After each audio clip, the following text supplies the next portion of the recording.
하나님의 말씀 사도행전 5장 1절부터 있는 말씀 보겠습니다. 사도행전 5장 1절부터 11절까지의 말씀 보도록 하겠습니다.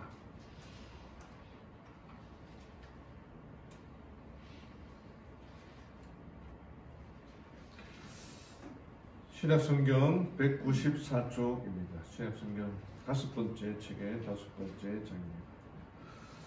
다 찾으셨죠? 네. 제가 천천히 읽어드리겠습니다.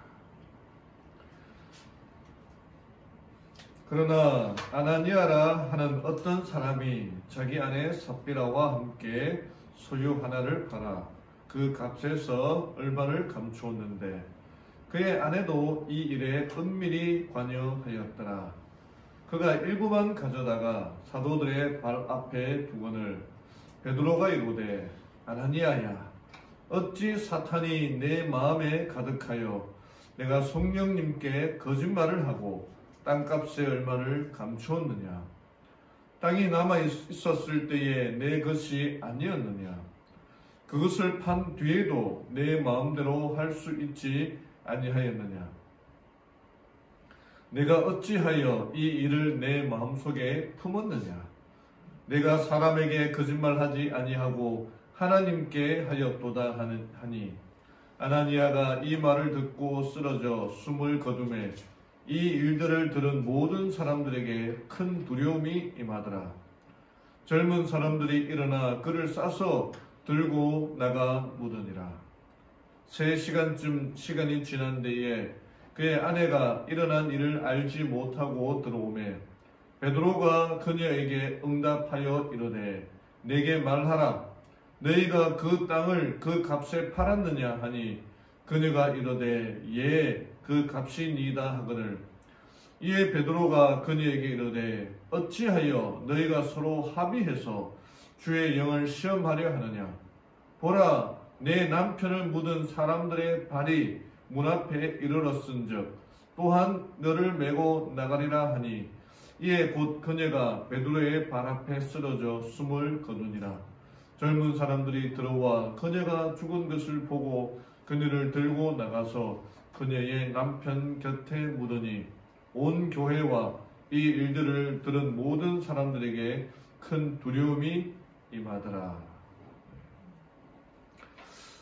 사도행전 시대에 초대 교회에 정말 부흥이 일어나고 안진뱅이가 고침을 받고 하루에 침례받는 사람들이 3,000명씩 다하는 이때에 뜻하지 않는 큰 사고가 일어납니다.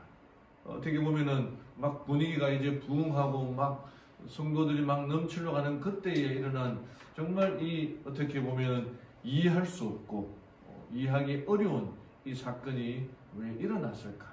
오늘 5장에 나타나는 말씀들을 통해서 우리들에게 가르쳐 주시는 하나님의 뜻이 무엇인가 찾아보기를 원합니다. 복습을 좀 하면은 사도행전은 사도행, 움직여야 되는 사도들의 움직이는 모습들이 나타나 있는데 그 사도들이 움직일 수 있었던 중요한 원인은 성령의 능력으로 그들이 이적을 베풀고 기적을 베풀고 하나님의 말씀을 전하는 역사가 성령을 통해서 일어났다. 그리하여 사도행전은 28장까지 있지만 29장부터 지금까지 이런 우리가 써야 할 책이다라고 말씀을 드렸습니다. 정말 세상이 엄청나게 바뀌고 있는 시대가 지금 시대입니다.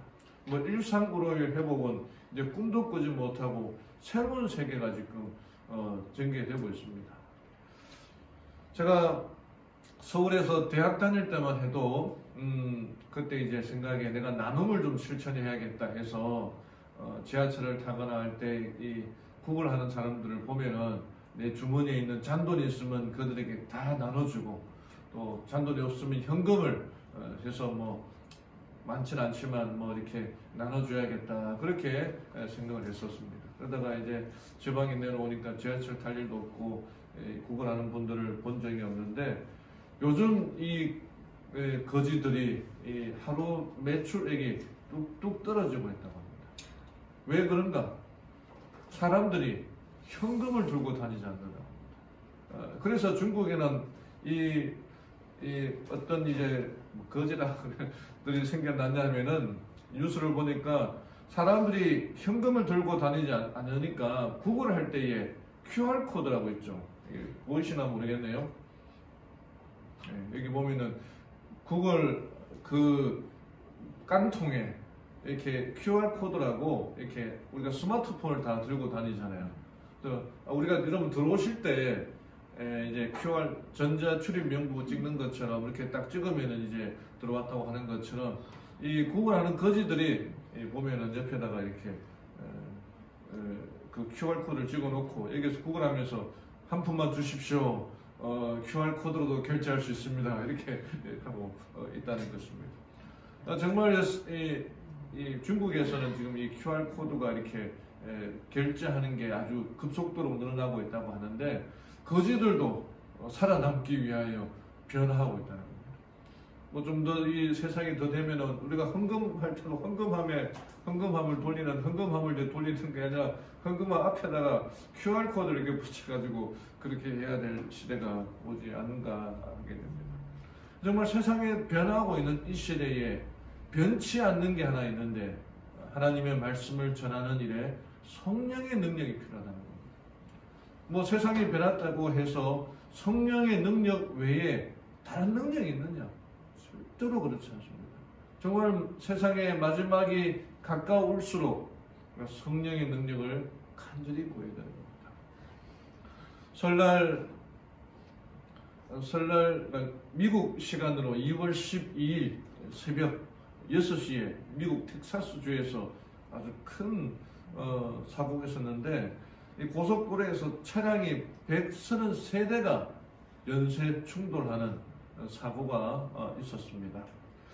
이런 사고가 예전에도 있었는지 모르겠지만 참으로 큰 대형 사고였다고 합니다. 최소한 6명이 숨지고 60명 이상이 다치는 더 많이 다쳤다고 하는데 그 사고 원인은 밤새 내린 진눈깨비, 비, 진눈깨비 이런 것들이 얼어서 온도가 떨어지면서 추위에 얼어붙어서 빙판길을 만들었고 이른 아침 출근길에 나서는 차량들이 미끄러지면서 대형 추돌 사고로 일어났다. 또 요즘 기온 현장, 기후 변화 때문에 뭐 미국의 3분의 2가 눈으로 덮여 있다라고 이렇게 하는데 그 일들 중에 하나인데 이 사고 구간만 한 800m 정도 0.5마일이라고 하니까요. 그러니까 길게 늘어서서 많은 사람들에게 충격을 주었습니다. 만약에 상습적으로 이 도로가 결빙 구간이다. 그러면은 이제 경고판이 나타날 것입니다. 여기 뭐 눈이 있습니다. 안개가 자주 낍니다. 얼음이 도로가 얼기 쉽습니다. 그래서 세상에는 여러 경고 표지판들이 여기 있는 것처럼 뭐 제가 외국 거를 가져왔습니다만은 뭐 여러 경고 표지판들이 있습니다. 성경에도 성경을 통해서 우리들이 하늘을 향하여 나아가는 길에 경고하는 표지판이 있습니다. 오늘 사도행전 5장에도 하나님께서 경고였습니다. 어떻게 우리들에게 어떻게 경고하느냐? 하나님을 속이려고 하지 말고 하나님과 다투려고 하지 말고 논쟁하지 말라고 하는 하나의 경고라는 것입니다.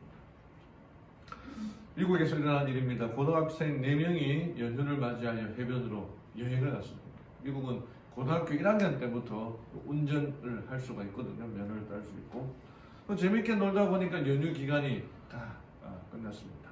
근데 학교로 돌아가야 하는데 그 아름다운 해변을 두고 가져오고 하니까 너무나 아쉬워서 꾀를 내기를 우리가 돌아가다가 타이어가 펑크가 나서 그날 가지 못했다. 불가피하게 결석을 할 수밖에 없었다. 라고 그렇게 이제 핑계를 대기를 하고 하루를 더 놀다 갔습니다. 다음날 선생님이 결석한 학생들을 불러서 왜 늦게 왔느냐, 결석했느냐 했더니 자동차가 바퀴가 펑크가 났다. 그렇게 하니까 이 선생님이 우리 학교 애들이 이 쪽지 시험 퀴즈를 내시면서 했는데 너희들에게도 퀴즈를 내겠다라고 하면서 각자 이렇게 4명 앉혀가지고 쪽지를 주면서 문제를 내었는데 그 문제가 이것이었습니다. 어느 타이어가 펑크가 났느냐? 앞에 타이어가 펑크 났느냐, 뒤에 타이어가 펑크 났느냐. 답을 쓸 수가 있을까요, 없을까요? 그 전에 입을 맞춰야 되는데 설마 선생님이 그것까지 물어볼 줄은 꿈에도 생각 못했기 때문입니다. 근데 여러분, 사람은 속일 수가 있습니다. 전에도 한번 소개해드린 책에 보면은 뭐 FBI나 뭐 그런 수사관들이 들으면은 이 사람이 범죄자를 하도 많이 만나니까 이 사람이 거짓말 하는지 참말을 하는지 대부분 알 수 있을 것이라 생각하는데, 오랫동안 그 검사 생활, 수사관 생활을 했던 사람도 뭐라고 말하냐면은 사람이 거짓말을 하는지 참말을 하는지를 그냥 동전 앞뒤 나오는 것처럼 이렇게 확률적으로 할 수밖에 없다는 거예요. 잘 모른다는 것입니다.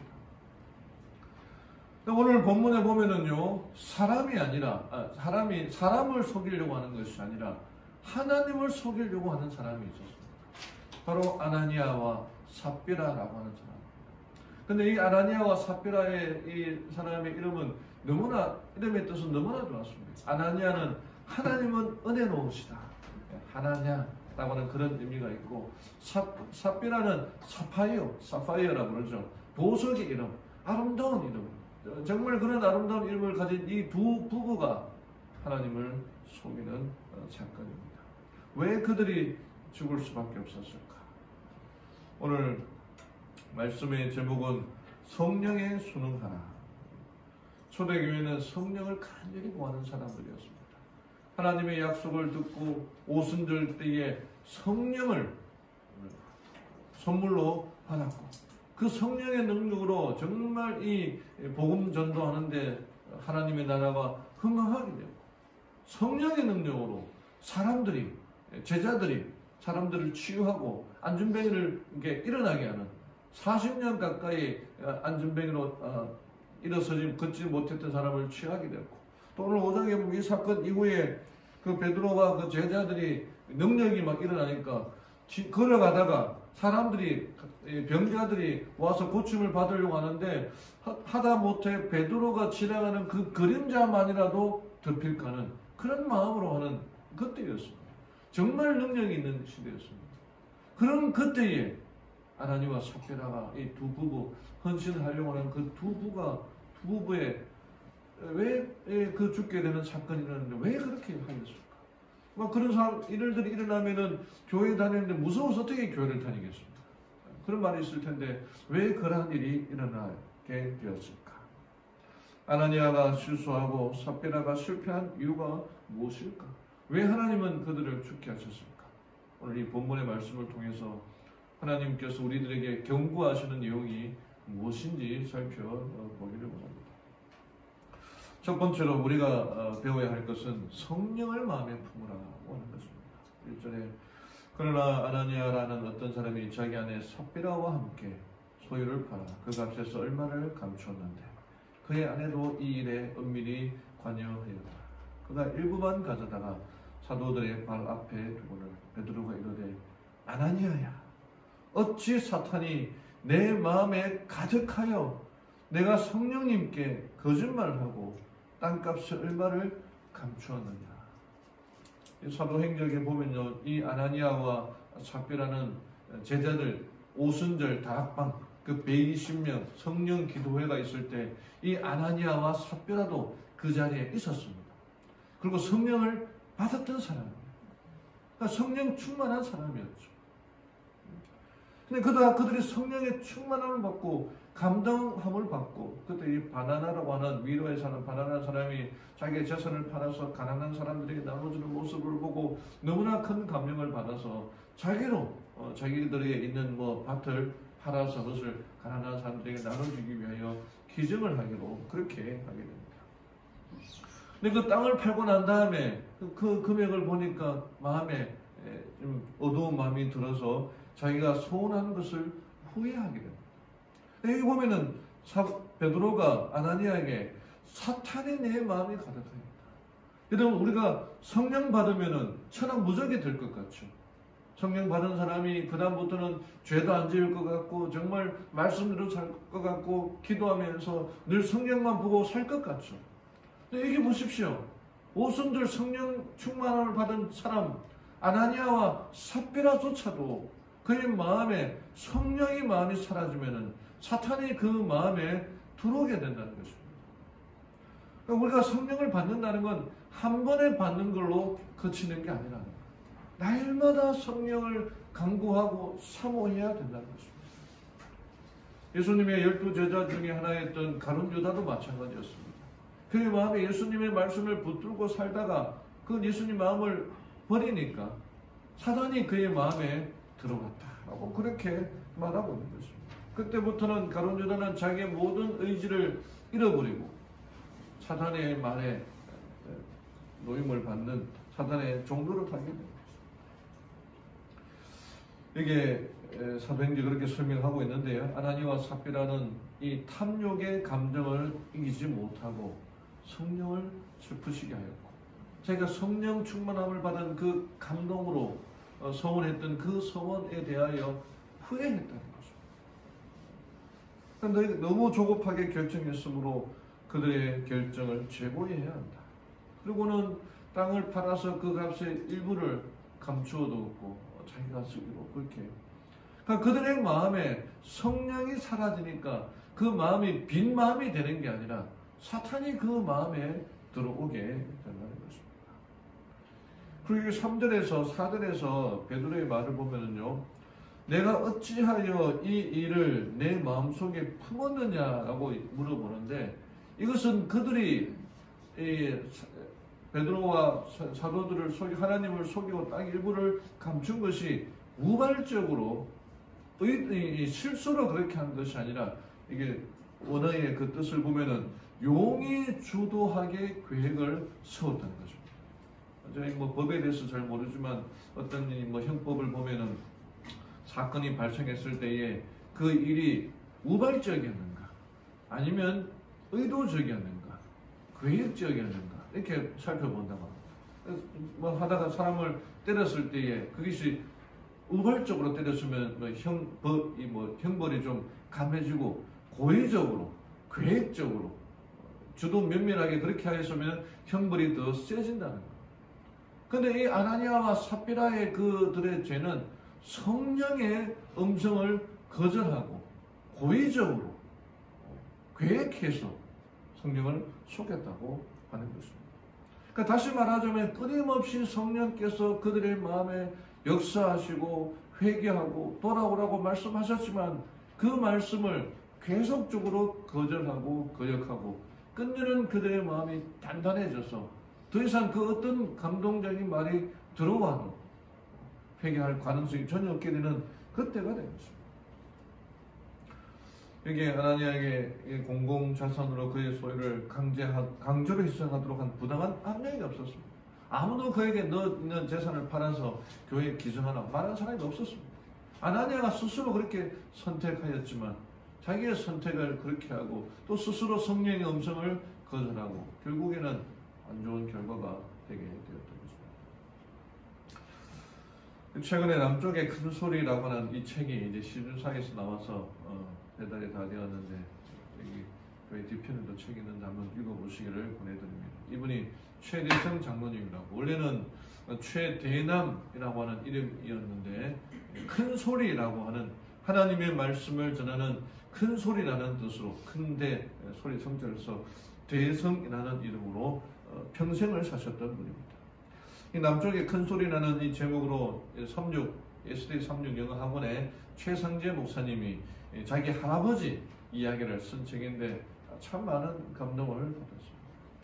그 중에 한 번은 이 최대성 장로님이 6.25 때 이제 6.25가 터져서 피난을 가는 참이었는데 전주 기차역에 수많은 사람들이 이 피난민들이 모였습니다.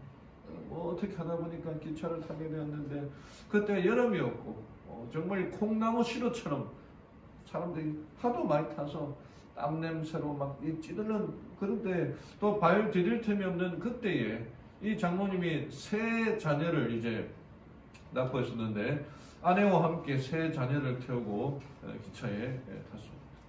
기차에 사람들이 막 들어가려고 했는데 그 막내 아들이 이제 한 2살 이렇게 되었던 아이인데 막내 아들을 이제 막 발 디딜 틈이 없으니까 이게 머리에다 목마를 이렇게 태우고 들어가는데 막내 아들이 이제 지치다 보니까 기차에 잠이 듭니다. 근데 이 장모님이 아들을 머리에 들고 있는데 얼마나 무겁습니까? 게다가 아들 또 잠을 자니까 아들을 눕히거나 앉히거나 눕히거나 할 상황이 안 되니까 이분이 힘들다 하나님께 기도하게 되었어요. 하나님 좀 살려주십시오. 이때가 이제 밤이 이제 되었고 간절히 고통스러운 상황이었고 그 다음에 이 전쟁 중이니까 공습이 올지 모르니까 기차에 불을 켤 수도 없고 깜깜한 그런 상황 속에 있는데 그렇게 힘들어서 막 하는데 갑자기 어둠 속에서 누군가가 목마 태우는 자기 아들을 확 하고 채가는 것이었습니다. 깜짝 놀라서 그 아들의 이름을 형사라 형사라 그렇게 불러도 대답이 없고 어디로 가는지 모르고 찾으러 가려는데 어둠서 보이지도 않고 사람들이 발 들일 틈도 없고 하니까 어떻게 가지는 못하는 것입니다. 콩나물 시루 같은 그곳에서 할 수 있는 일은 기도하는 것밖에 없습니다. 그렇게 해놨습니다. 점점 이제 날이 밝아오고 기차가 이제 순천역에 도착을 하게 되는데 장로님 그때부터 이제 아들을 찾기 시작했습니다. 보니까 조금 떨어진 곳에 왜 기차를 타면은 그 짐 올려놓는 선반 같은 게 있지 않습니까? 그 짐들 사이에 그 아들이 거기서 곤하게 잠을 자고 있다는 것입니다. 우리 어르신들 애들 키우면서 그 선반 위에다가 재워보신 적 있으시죠? 저는 없습니다. 근데 그때 그렇게 힘들었고 그 끔찍했고 또 아들을 찾았던 그 기쁜 상황을 나중에 자기의 손자인 최상재 목사님에게 이야기를 해주면서 이렇게 이야기하셨다고 합니다. 하나님께서 천사를 보내주셨던 기지 그럴 수는 없거든.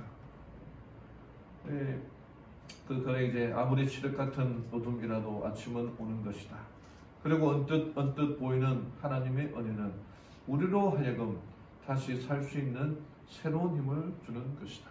참 감동의 말씀을 보게 되는데 성령 하나님을 통해서 우리가 은혜를 느끼고 언뜻 보이는 하나님의 은혜가 우리로 하여금 다시 살 수 있는 새로운 힘을 주시는 것이다.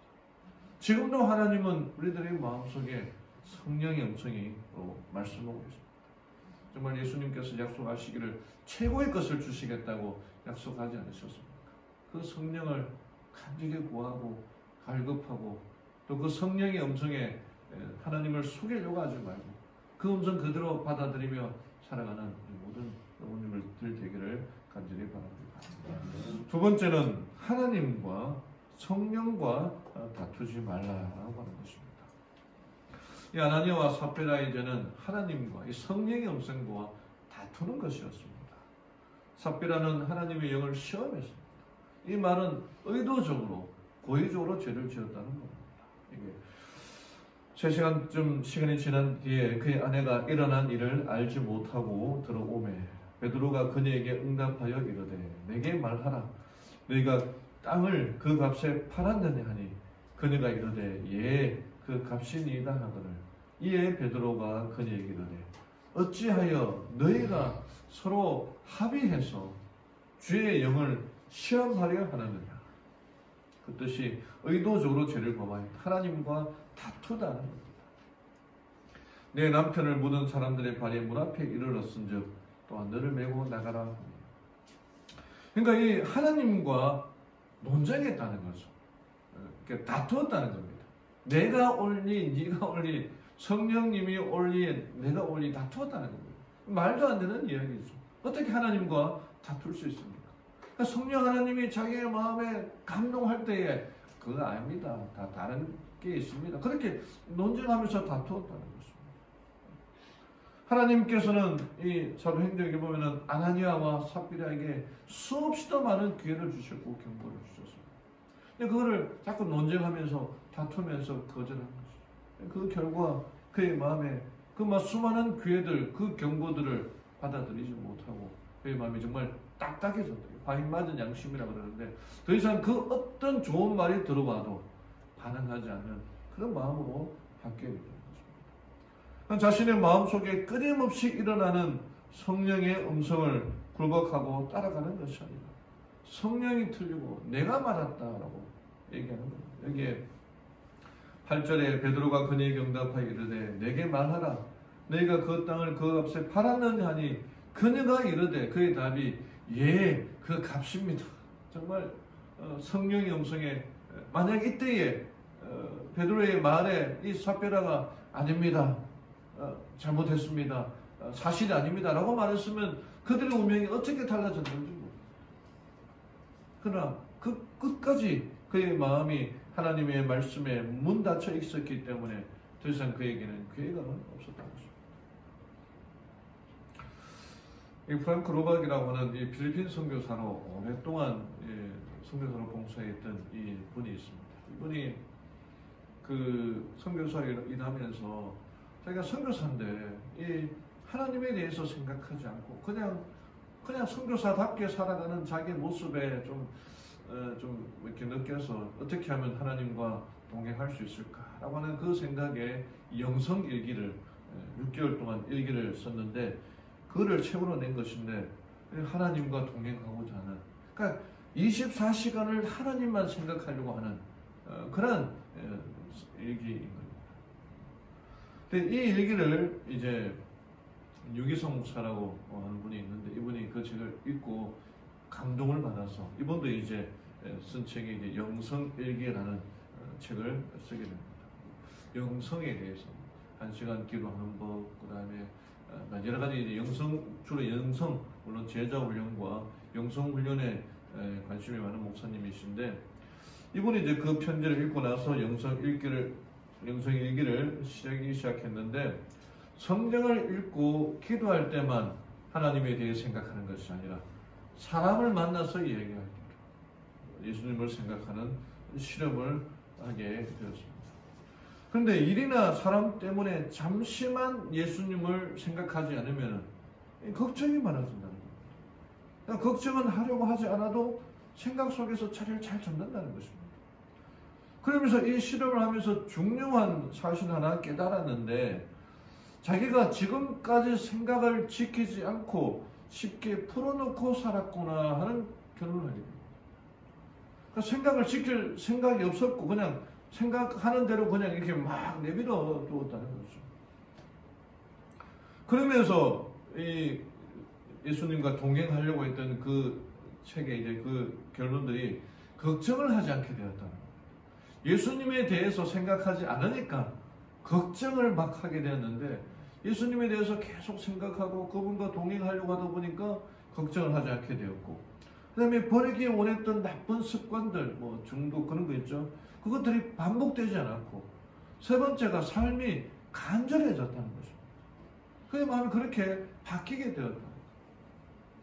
여러분 이 제자훈련 그 단계에 보면은 2단계의 제2과의 기억질이 아침 묵상인데 그 기억질이 여기 아침에 나로 하여금 주의 인자한 말씀을 듣게 하소서. 내가 주를 의뢰함이니이다.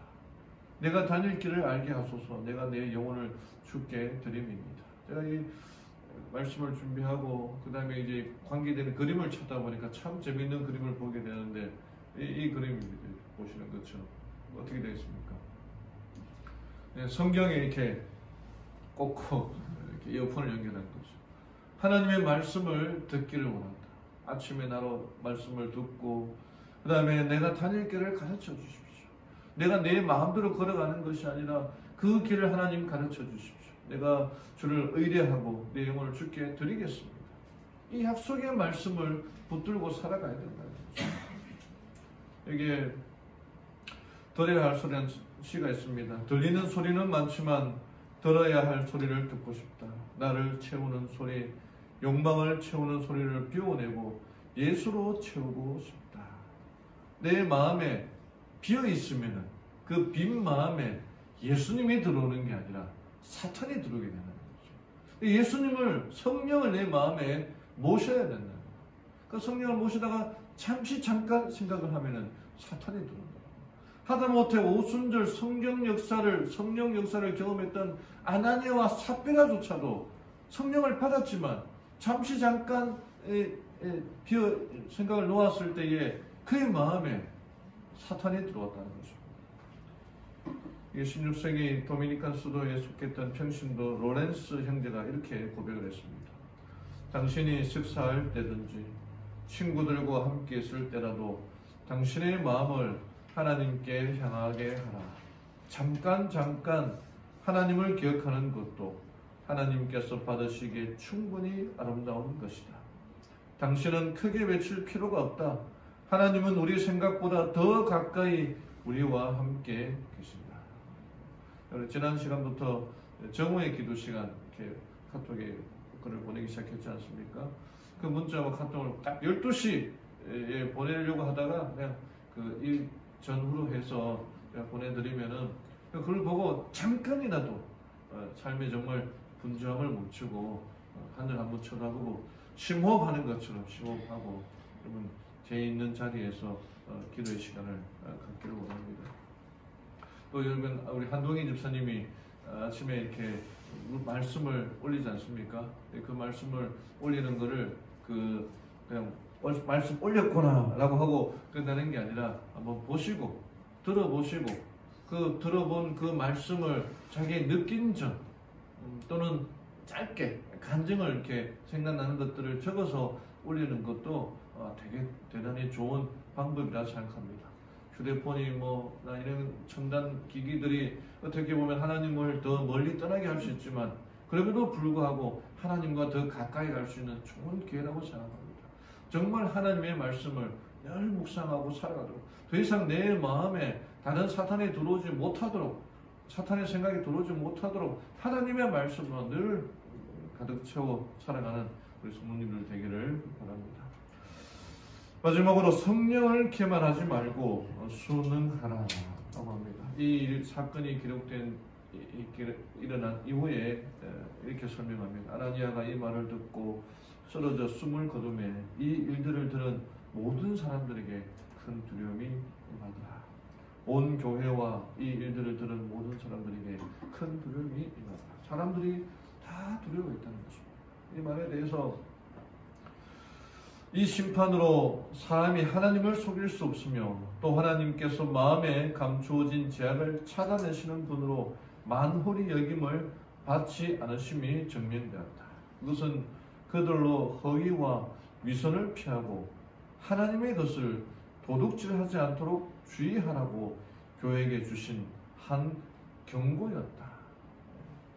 제가 이렇게 운동을 좋아해서 운동을 배울 때에 그 코치가 한 말이 이렇게 그 여러 가지 운동 중에 하나가 이렇게 한 가지 행동이 있었습니다.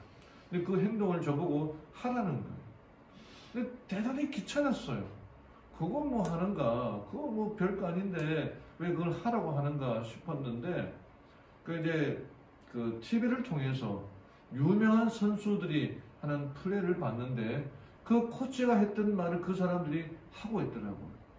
그러니까 잘하는 사람, 못하는 사람을 구분해 보니까 그 단순한 것을 하는 사람은 정말 뛰어난 선수가 되고 그것조차 하지 않는 사람은 그냥 이름 없는 선수가 된다는 것입니다. 하나님께서 우리들에게 경고하고 말씀하시는 것은 큰 일이 아니었다는 겁니다. 근데 그 작은 일이, 그 작은 행동들을 하지 않으면은 그 사람의 마음에 사탄이 들어올 수 있는 엄청난 기회가 된다는 것입니다. 하나님께서 경고할 때에 그 경고의 음성을 들어야 된다는 거죠. 그 말씀을 받아들이고 순응해야 된다는 것입니다. 하나님을 부르라는 책을 쓴 이 김종숙 집사라는 분이 있습니다. 이 새로남 쉼터의 김용균 장로의 부인인데 이 책을 보면 특징이 좀 읽어본 사람들이 좀 무섭다 그런 얘기를 하는데 역시 같은 의미예요. 하나님을 부르라, 말 그대로 예수님을 부르라는 것입니다. 이분이 자기가 이제 그 신앙 간증을 하는데 결혼하기 전에 나름대로 남자를 좀 잘 골라야겠다 그렇게 생각했다고 합니다. 이분의 성격이 고분고분하거나 이렇게 희생적인 봉사심하고는 좀 거리가 먼 이기적이고 냉랭한 사람이었다고 합니다. 그래서 시부모와 같이 살고 싶지 않아서 선을 볼 때에 장남이라면 아예 만나지도 않았다고 합니다. 근데 한 청년을 만났는데, 김용균 장로님이죠. 그러니까 막내 아들, 바로 처음 막내 아들을 많이 이제 호감이 들었고, 이것저것 조건도 보니까 좀 좋다고 느껴졌고, 7번째 만났을 때에 그 청년이 자기와 결혼하자라고 해서 이분이 이제 횡재하는 것 같았다라고 해서 그러자고 대답하고 부랴부랴 막 일사천리로 결혼식을 하였다고 합니다. 이번에 이것은 책에 인천 올림푸스 호텔 209호, 이제 이 호텔을 보니까 재작년에 폐업을 했다고 하는데 결혼하고 첫날 밤을 보낸 곳이다. 근데 남편이 그것까지 기억하느냐. 이 여자들의 특징이 별걸 다 기억하더라고요. 그죠? 남편이 뭐 그런 것까지 기억하고 하지만 이 분에게는 잊을 수 없는 곳이라고 하는 겁니다. 신랑이 이제 호텔에 도착하자마자 샤워하러 이제 욕실로 들어갔고, 이분이 그 쓴 글에 신랑이 나올 때까지 두근두근 거리면서 이제 준비를 하고 행복한 마음으로 기다리고 있었는데, 신랑이 욕실에서 샤워하고 나온 다음에 자기가 이제 샤워를 하고 마친 다음에 이제 탁자를 사이에 두고 이제 앉았다고 하는 겁니다. 그 신혼 첫날 밤에 주고받을 대화에 잔뜩 기대를 하고 이 신랑이 첫날 밤에 무슨 말을 할까 이렇게 막 행복한 마음에 이렇게 기대를 하고 있는데, 그 신랑이 여기 하고 그가 뜸을 들었다. 내가 미소를 지었다. 그가 조용히 나를 바라보더니 비장한 결심을 한 듯이 이렇게 말했다. 뭐라고 말했을까요? 사랑합니다. 여보, 이렇게 말할 줄 알았는데 뭐라고 말을 했냐면은, 어머니는 우리가 모실까요? 이제 뭡니까? 아버지, 시아버지가 또 돌아가시고 시어머니 혼자 남았는데, 그 신혼 첫날 밤에 샤워 딱 하고 이제 들어가서 이제 행복한 마음으로 생각하고 있는데 한 마디가 뭐라는 거예요? 어머니는 우리가 모실 거야. 그것도 부인하고 좀 의논해서 상황이 이러하니까 좀 이해를 해주지 않아야 되는, 아니면은 결혼하기 전에 얘기를 하든지 아니면 좀 이제 좀 살다가 해야 되는데, 첫날 밤에 그 얘기를 하니까 이분이 가슴에 큰 충격이 왔다. 전혀 예상치 못한 말이었다. 순간적으로 뭔가 몹시 섭섭하고 속은 것 같은 느낌이 들었다. 이건 횡재가 아닌데, 자기가 이 청년하고 결혼하면서 횡재다, 뭐 봉잡았다, 뭐 그런 생각을 했는데 횡재가 아닌데 좋아서 산 물건을 잘못 샀다고 얘기해줘서 물으러 갔다가 환불이 안 된다는 말을 들었을 때의 기분 같았다. 공감하시나 봐요. 네. 남편의 소원은 곧 시어머니의 소원이었다는 거죠. 이 시어머니가 내가 같이 살고 싶다. 부인하고 의논하고 한 게 아니라 자기의 생각이나 자기의 의견은 다 무시되었고, 나 또한 며느리로서 도리로 시부모를 잘 모셔야 한다는 의무감 때문에 거부할 수가 없어. 어찌하였건 교회도 다니고 했으니까 내가 이 어머니를 잘 모셔야겠다. 진심으로 효도하려고 그렇게 했는데, 이분이 하는 말이 자기 마음에는 이 시어머니를 사랑하는 마음이 1도 없었다는 거예요. 조금도 없었다는 거예요. 그러니까 이 신앙, 이 결혼 생활이 뭐 그렇게 좋았지 않아요. 그러던 어느 날 내 양심 속에 한 생각이 들어왔는데, 인간의 힘으로 효도하기는 불가능하다. 그러니까 십계명이 있지.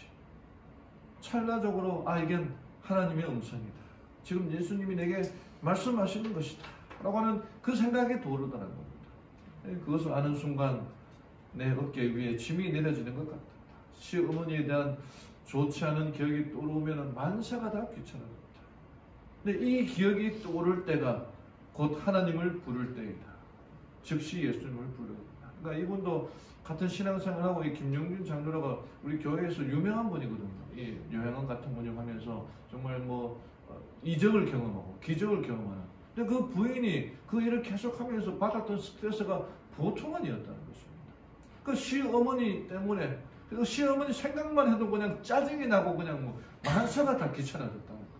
근데 그분이 하는 말이 뭐냐면은, 이 기억이 떠오를 때마다 예수님을 부를 때이다. 하나님을 부를 때이다. 예수님을 불러야 돼. 즉시 예수님을 불러야 된다. 무시로 예수님을 불러서 마음을 다스릴 때에 시어머니에 대한 불쾌한 생각에서 벗어날 수 있었다. 이렇게 해서 시어머니라고는 짐을 내려놓을 수 있게 되었다.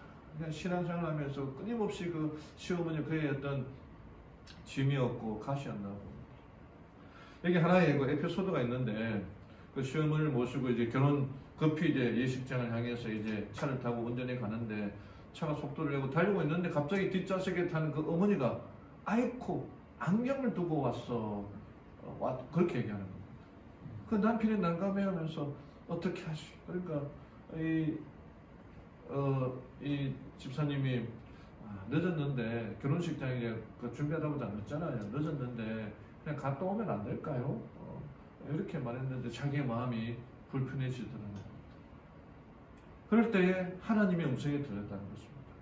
부모를 공경한다는 말은 그의 의견을 따라주는 것이다. 부모의 뜻을 받들어준다는 것이다. 라고 하는 그 생각이 떠올랐다는 것입니다.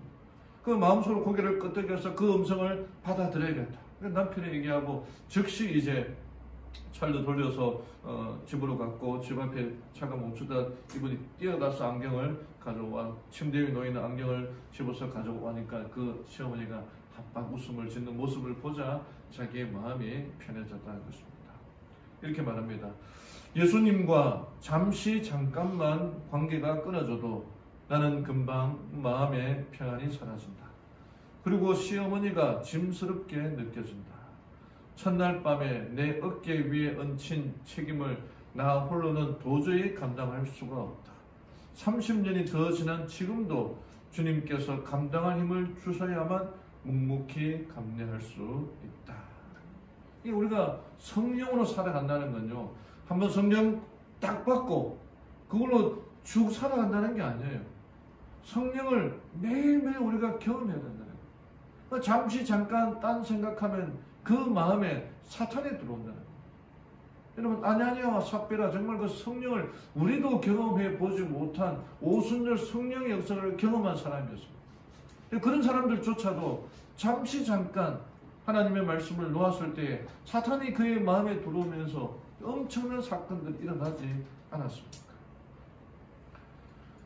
앞에 얘기했던 처음에 말씀을 시작하면서 얘기했던 이 최악의 연쇄 추돌 사건, 그 조만 그 경고 표지판, 결빙 구간, 결빙 주의, 그 표지판을 무시함으로 일어났던 일들은 아닙니다. 우리들에게 성령을 통해서 말씀하시는 여러 그 경고들 볼 때에 아직도 그 경고가 내 마음에 쿵하고 올 때 아직도 내 마음이 성령으로 가득 차 있다는 것입니다. 내 마음이 화인받지 않았다는 거죠. 근데 그런 말씀들을 들을 때 또 아무리 좋은 말씀이 들어온다 하더라도 내 마음에 감동이 없고 아멘이 흘러나오지 않는다면 이미 그때는 끝인 거예요. 그러니까 지금 이 자리에 앉아있다는 것 자체가 성령이 끊임없이 내 마음에 역사한다는 것입니다. 날마다 성령의 말씀을 붙들고 하나님의 말씀을 붙들고 살아가야 된다는 것입니다. 성령을 내 마음에 받아들이고 성령을 내 마음에서 몰아내면 사탄이 우리 마음을 죽는 겁니다.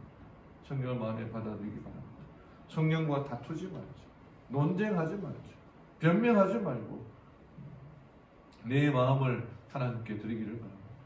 성령을 기만하지 말고 하나님의 것을 도둑질하지 말고 대신에 하나님의 축복을 경험하며 살아가는 우리 성도님들 되기를 바라며 오늘 말씀을 마치겠습니다.